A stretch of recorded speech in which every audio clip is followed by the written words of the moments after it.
எல்லாருக்கும் இனிய மாலை வணக்கம். இப்போ எங்கே இருக்கோன்னு பார்த்தீங்கன்னா கோயம்புத்தூரில் காந்திபுரமில் 7th ஸ்ட்ரீட்டில் டாடாபாத்ங்கிற இடத்துல பார்த்தீங்கன்னா அடுப்பில்லா சமையல் வந்து இங்கே ரன் ஆகிட்டுருக்கு. ஸோ அந்த ஒரு வீடியோ விளாக் போட போகிறேன். ஸோ ஸ்டேட்யூன் எங்கூட நிகேஷ் வாங்க உள்ள போகலாம். படையல், ஆமாம், படையல் அடுப்பில்லா சமையல் ஓப்பன் பண்ணப்போ நமக்கு கரெக்டாக இருக்கணும்ல. காலனியிலே இங்கே விடுவோம். ஐயோ, இது வேறையா? எடுத்துட்டு அப்புறமா எந்த பொண்ணு தெரில. சாப்பிட்டு வந்து தானே ஃபீட்பேக் பண்ணணும். வெற்றிலை சூப்பு, வாழைப்பூ வடை, வெற்றிலை சூப்பு, வடை சொல்லுவோமா? ராகி அவல் உப்புமா, மாப்பிள்ளை combo sir, dinner combo. Okay, dinner combo.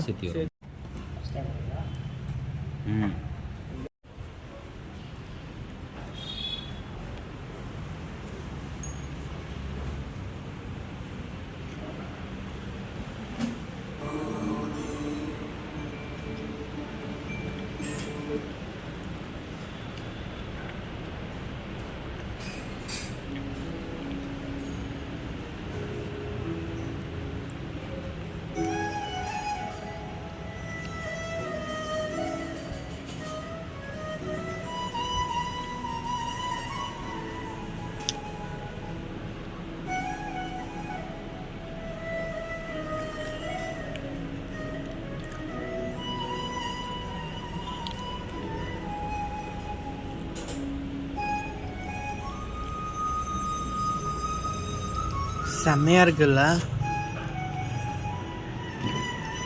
இது பாருங்க, தமிழ் எழுத்துல கிடைக்கும். ஆமா, எப்படி வித்தியாசமா இருக்குல்ல, அழகா இருக்கு. தமிழ் வாழ்க, தமிழ் வாழ்க. சூப்பர்.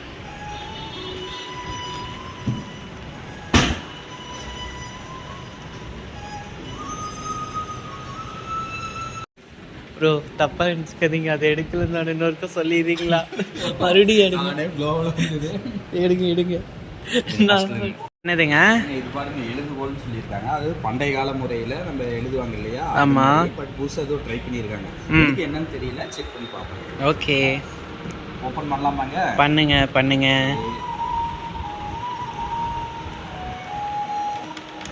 என்னங்க இது, என்னன்னே புரியல. இருங்க. எழுதுறதுங்க. அதான் அதனாலதான் எழுதுகோல்னு போட்டிருக்காங்களோ? ஆமா. நீங்க அதை பார்க்கலையா? சீட்ஸ்லாம் இருக்குங்க, விதைகள்லாம் இருக்கு பாருங்க இதுல. அதாவது நம்ம இது எழுதிட்டு ரீஃபில் தீர்ந்ததுக்கப்புறம் தூக்கி போடும்போது இந்த விதைகளை வந்து செடியாகவும் மரமாகவும் நம்மளுக்கு அடுத்த ஃபியூச்சரில் வளருங்க. மரம் நல்ல ஐடியா, நல்ல கான்செப்டாக இருக்குங்க. கரெக்ட். இது மாதிரி எல்லா ரெஸ்டாரண்ட்லேயும் ஒன்று வச்சாங்கன்னா கண்டிப்பாக நம்மளுக்கு மழை இந்த பிரச்சனைலாம் இருக்காதுங்க. நிறைய மரங்கள்லாம், மரம் வளர்ப்போம், மழை பெறுவோம். கரெக்ட். கண்டிப்பாக எல்லாரும் இதை விசிட் பண்ணி பாருங்க, யூஸ்ஃபுல்லாக இருக்குங்க. கண்டிப்பாக. வேற என்னென்ன திங்ஸ் இருக்குன்னு பாருங்க. என்னென்ன இருக்கு டிஃப்ரெண்டாக, என்ன வச்சிருக்காங்க? டைரிஸ் வச்சிருக்காங்க பாருங்க. திருவள்ளுவர் நம்ம தமிழ் எழுத்துக்களோட ஒரு நல்ல ஃபோட்டோஸோட. தம்பி வந்து நமக்கு வெல்கம் ட்ரிங்க் கொடுக்குறாரு. இது பேர் என்னங்க? நெல்லிக்காய் ட்ரிங்க்ஸ். உங்கள் பேர் அப்படியே சொல்லிடுங்க. ஓகல். எத்தனை வருஷமாக இங்கே ஒர்க் பண்ணுறீங்க? 2 months-ஆ? தேங்க்யூ. நம்ம பாரம்பரியமான என்ன அரிசி? விதைகள், அரிசி பேர் சொல்லுங்க. முள்ளன் கைமா அவல் தான் அப்படி போட்டுட்டாங்களா? நம்மளுக்கு இதெல்லாம் புதுசாக பார்க்குற மாதிரி. ரத்தசாலி அவல். அடுத்தது இப்படி ஒவ்வொன்றா எடுங்க வாங்க. சிவப்பு சோளம் அவலுங்க பாருங்க. இதெல்லாம் நம்ம எங்கே பார்க்கவே முடியறதில்ல இதெல்லாம் இப்போ. கரெக்ட். இப்போ இருக்க நவீன இதில் வந்து இதெல்லாமே அழிஞ்சிட்டு வந்துட்டுருக்கு. அதனால் இப்போ இங்கே அதிகமாக யூஸ் பண்ணுறாங்க அரிசிங்க. அதாவது இது என்ன அரிசின்னா கால நமக்கு அரிசி. ஆமாம். அடுத்தது அந்த கடைசியில் இருக்கிறதும் அதுதானா? அதே தான், சேம் தான். ஓகே. கீழே என்னென்ன அரிசி வகைகள் இருக்கு பாருங்க. அரிசிங்க, நான் மிளகுன்னு நினைச்சிட்டேன். சிவப்பு மிளகு அரிசி. இது சிவப்பு மிளகு அரிசி. ஓகே. இதெல்லாம் கண்ணில் கூட பார்க்க முடியாது, இப்போதான் நானே பார்க்குறேன். நிகேஷ் நான் மட்டும் பார்த்துருக்கேன்டா, நானும் இன்னைக்கு தான் பார்க்குறேங்க. அடுத்தது ரஸ்தாளி அரிசி. ரஸ்தாளி அரிசி நாங்கள் இதை குடிச்சிட்டே அப்படியே பேசுவோமா? வெல்கம் ட்ரிங்க் கொடுத்துருக்காங்க, நெல்லிக்காய் ஜூஸ் குடிங்க. சேஸ். நம்மளுக்கு எங்கே போனாலும் இந்த பழக்கம் விட மாட்டேங்குது. நிகேஷ் அது என்னதுங்க? அது நெல்லிக்காய் ஜூஸும் கொடுத்தாங்க. ம், பார்க்கும்போது இதாக இருந்துச்சு, ஆனால் அது குடிக்கும்போது டேஸ்ட்டு சூப்பராக இருக்குது. நீங்கள் குடிச்சு பாருங்க. நான் குடிச்சு முடிச்சிட்டேன். அடுத்தது வாங்க, அடுத்தது எடுங்க பார்க்கலாம். மாப்பிள்ளை சம்பா அவல். ம், அவல்லே எத்தனை ஐட்டம் இருக்கு பாருங்க. இது சாம அவலாம், சாமை அவல், திணை அவல், வரகு அவல். அதை கட்டி நம்மளுக்கான சாப்பாடு ரெடி ஆயிடுச்சு பாருங்க. இங்கே சாப்பிட்ருவோம். கம்பு அரிசி, ராகி அரிசி, வரகு அரிசி, குதிரைவாளி அரிசி, சூப்பர், சாம அரிசிங்க, சாமை அரிசி. இன்னும் நிறையா இருக்குங்க, நிறைய புதுசு புதுசாக. இதெல்லாம் நீங்கள் வந்து இங்கே நிறைய வந்து இதெல்லாம் பார்த்துக்கலாம். குதிரைவாளி அரிசி, திணை அரிசி, திணை அரிசி, சாமை அரிசி, இதே தாங்க. இதே எல்லாமே பாரம்பரியமாக எல்லாமே வச்சுருக்காங்க. ஜீரக சம்பா அரிசி, மாப்பிள்ளை சம்பா அரிசி, கருப்பு கவுனி, மணி சம்பா அரிசி, எல்லா ரைஸ் வகையும் வச்சுருக்காங்க. இதெல்லாம் நார்மலாக பார்க்கும்போது கருப்பு கவுனின்னு தான் சொல்லுவாங்க. இந்த கருப்பு கவுனிலேயே எத்தனை டிஃப்ரெண்ட்டாக இது இருக்குது பாருங்கள். நான் ஃபஸ்ட்டு அங்கே பார்க்கும்போது கருப்பு கவுனியை வச்சு தான் இப்படி வச்சுருக்காங்களா அப்படின்னு பார்த்தேன். அதுலேயே ஒவ்வொன்றுக்கும் தனித்தனியாக எத்தனை இயற்கையான உணவு பாருங்கள். இதில் நம்மளுக்கு தெரிஞ்சது கருப்பு கவுனின்னு நம்ம கேள்விப்பட்டிருப்போம். ஆனால் பட் இதெல்லாம் வந்து மாப்பிள்ளை சம்பா அரிசிலேயே கருப்பு கவுனி பாருங்கள், அதே மாதிரி தான் இருக்காங்க. ஸோ இதெல்லாம் வந்து புதுசாக பார்க்குறீங்க. இங்கே ரெண்டாவது தகவலும் சூப்பராக போட்டிருக்காங்க பாருங்கள். உண்ணும் உணவில் கவனம், உண்ணுதலை தவம்னு போட்டிருக்காங்க. ஒவ்வொரு போர்டும் அருமையாக வச்சுருக்காங்க. தெய்வம் உணவே அப்படிங்கிற ஒரு இது. ரெண்டாவது நம்ம சாப்பிடும்போது உணவு பிரார்த்தனைன்னு சொல்லிட்டு ஒரு போர்டு வச்சுருக்காங்க. இது எல்லாருமே நம்ம வந்து சாப்பிடும்போது பிரார்த்தனை பண்ணிட்டு சாப்பிட்ணும் அப்படின்னு சொல்லியிருக்காங்க. இங்கே எல்லாமே இருக்குது, எல்லா ஃபுட் ஐட்டமும் இருக்குது. நம்ம டெய்லி யூஸ் பண்ணுற ப்ராடக்ட்ஸும் இங்கே நிறையா இருக்குது. என்னது என்னங்க பென்சில் நினைக்கிறேன். ஆமாங்க, இங்கே எல்லாமே இருக்குது. ஃபேஸ் பேக்லேருந்து எல்லாமே இங்கே வந்து நேச்சுரல்ஸாக இருக்குது. ஒன்ஸ் வந்தால் விசிட் பண்ணி பார்க்கலாம். இப்போ நமக்கான இது பாட்டு கேட்க முடியுமா, ப்ளே ஆகுமான்னு தெரியல.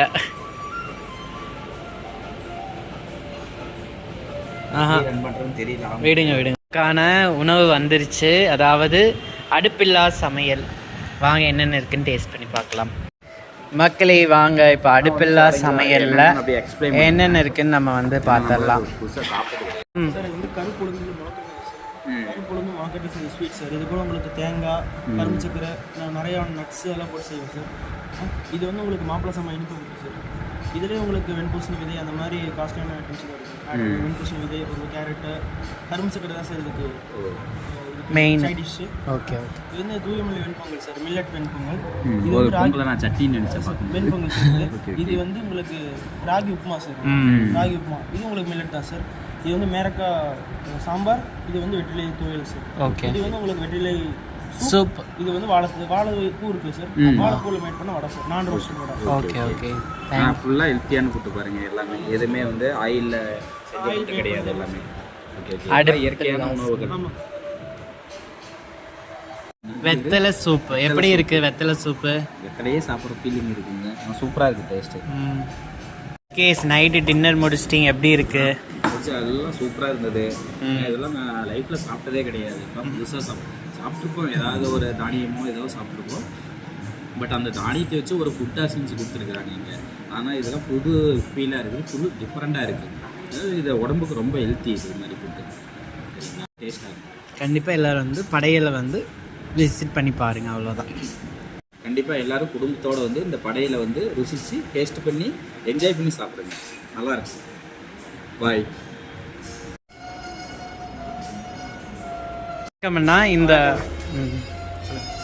வணக்கம். இந்த படையல் அப்படிங்கிற இந்த ஒரு ரெஸ்டாரண்ட் எந்த ஏரியாவில் லொக்கேட் ஆகிருக்கு, எத்தனை வருஷமாக இங்கே இருக்குன்னு சொல்லிடுங்க. இது வந்து பார்த்திங்கன்னா இது காந்திபுரத்தில் உங்களுக்கு 7th ஸ்ட்ரீட், டேடாபேட்டில் 7th ஸ்ட்ரீட்டில் உங்களுக்கு nearby BEA Bharat electronical appliances nearby முன்னாடியே இருக்குங்க. அதுலேருந்து ஒரு 4வது கடை நம்ம கிடைக்கும். ஓகேங்க. இங்கே வந்து ஷிஃப்ட்டுடுங்க. இதுக்கு முன்னாடி பார்த்தீங்கன்னா GV ரெசிடென்சியில் இருந்தோம். உங்களுக்கு சௌரிபாளையம் குப்ளிபாளையம் சொல்லுவாங்க. சரிங்களா, அந்த ஏரியாவில் தான் இந்த சிங்காநல்லூரில் தான் நாங்கள் 3 வருஷமாக ரன் பண்ணிட்டு இருந்தோம். இங்கே வந்து கிட்டத்தட்ட பார்த்தீங்கன்னா இங்கே மாற்றினது 2 மாதம் தான் ஆச்சு. கரெக்டாக 2 மாதம் முடிஞ்சு 3ஆவது மாதம் ஸ்டார்ட் பண்ணியிருக்கோம் இங்கே. ஓகேங்க. இப்போ காலையில் என்ன உணவு கொடுக்குறீங்க, மத்தியானம் என்ன கொடுக்குறீங்க, நைட் என்ன கொடுக்குறீங்க? இப்போதைக்கு பார்த்தீங்கன்னா காலையிலையும் மதியம் தான் எங்களோட ஃபோக்கஸ்ங்க. ஓகேங்க. சரி, மதியமும் இரவும் தான் உங்களுக்கு ஃபோக்கஸ் தான். ஓகே. மதியம் பார்த்தீங்கன்னா ஃபுல் மீல் இருக்கும். ஒரு ஜூஸிலிருந்து உங்களுக்கு பீடா வரைக்கும் ஒரு 15 ஐட்டம் இருக்கும். சாப்பாடு, சாம்பார், புளிக்குழம்பு, ரசம், மோர், துவையல், பொரியல், அவியல், வடைங்கிற மாதிரி ஒரு 15 ஐட்டம் இருக்கும். ஓகேங்க. அது வந்து உங்களுக்கு லஞ்ச் காம்போவாக இருக்கும். அது 250 வரும். ஓகே. இந்த அடுப்பில்லா சமையல் பற்றின ஒரு சின்ன ஒரு எதனால் இந்த அடுப்பில்லா சமையல் வந்து ரொம்ப யூஸ் அப்படிங்கிற மட்டும் சொல்லிடுங்க. இது வந்து இதோட பயன்பாடுகள்.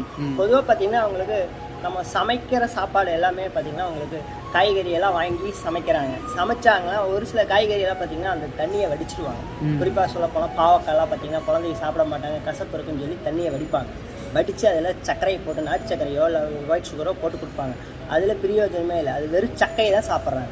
அந்த கசப்போட போய் உள்ளே போய் சேர்ந்தாதான் அந்த உடம்புக்கு சத்து கிடைக்கும். புரியுதுங்களா? அதே மாதிரி எல்லா காய்கறியுமே வேக வச்சாச்சுன்னா அந்த காயோட சத்து வந்து முழுமையாக கிடைக்காது.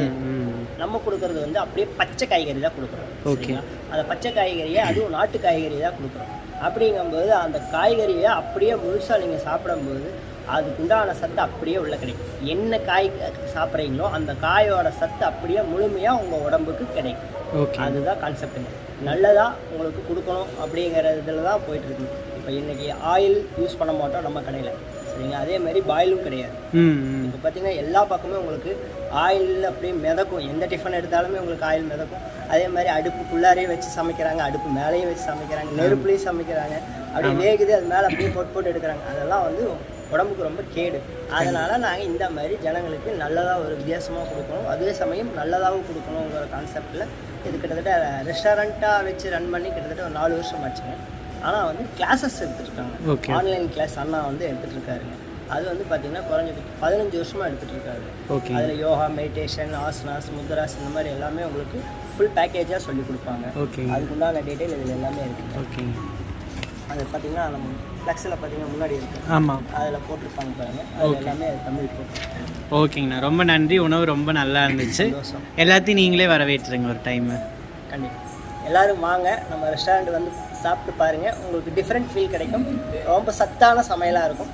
நம்ம நோ ஆயில் நோ பாயிலுங்கிற கான்செப்ட் இனி வருங்காலங்களில் இந்த மாதிரி சாப்பாடு தான் உங்களுக்கு ஜனங்களுக்கு நல்லதாக கிடைக்க போகுதுங்க. கண்டிப்பாக.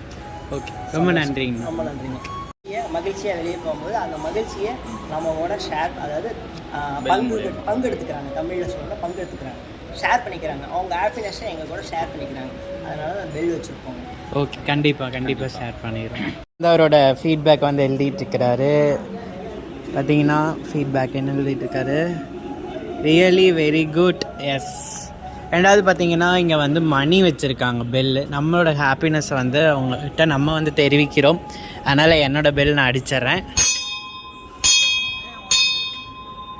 என்னோட பில் என்ன வச்சிடுறேன் அடிங்க. கோயிலில் பெல் அடித்த எக்ஸ்பீரியன்ஸில் அடிக்கிற மாதிரியே இருக்குது. மக்களே, ஃபைனலாக பார்த்தீங்கன்னா படையல்ங்கிற இந்த உணவில் வந்து அடுப்பில்லா உணவகத்தில் வந்து நம்ம வந்து சாப்பிட்டு முடிச்சாச்சு. செம்ம டேஸ்ட்டாக இருந்தது. எல்லாமே ஆயில் இல்லாத ஒரு சத்தான ஃபுட்டு தான் எல்லாமே சாப்பிட்டோம். ஸோ எங்களுக்கு ரொம்பவே பிடிச்சிருந்தது. படையல்ங்கிற இந்த உணவில் வந்து எல்லாருமே வந்து நீங்கள் சாப்பிடலாம், குடும்பத்தோடு வந்து நீங்கள் சாப்பிட்லாம். நிகேஷ், உங்கள் ஃபீட்பேக் சொல்லுங்கள். கண்டிப்பாக குடும்பத்தோடு வந்து சாப்பிட்டு பார்த்து டேஸ்ட் எப்படி இருக்குன்னு கமெண்டில். ரெண்டாவது உள்ள எல்லா ஆம்பியன்ஸ் வந்து சூப்பராக இருக்குது. ஒரு நல்ல ஒரு அட்மாஸ்பியரில் இருக்குது. எல்லாருமே வந்து குடும்பத்தோடு விசிட் பண்ணி பார்க்க வேண்டிய ஒரு இடம் தான் படையல். தேங்க்யூ. Stay tune. முயற்சி செய் யூடியூப் சேனலுக்கு சப்ஸ்கிரைப் பண்ணுங்கள், லைக் பண்ணுங்கள், கமெண்ட் பண்ணுங்கள், மறக்காமல் பெல் பட்டனை ப்ரெஸ் பண்ணி அழுத்திடுங்க. தேங்க்யூ.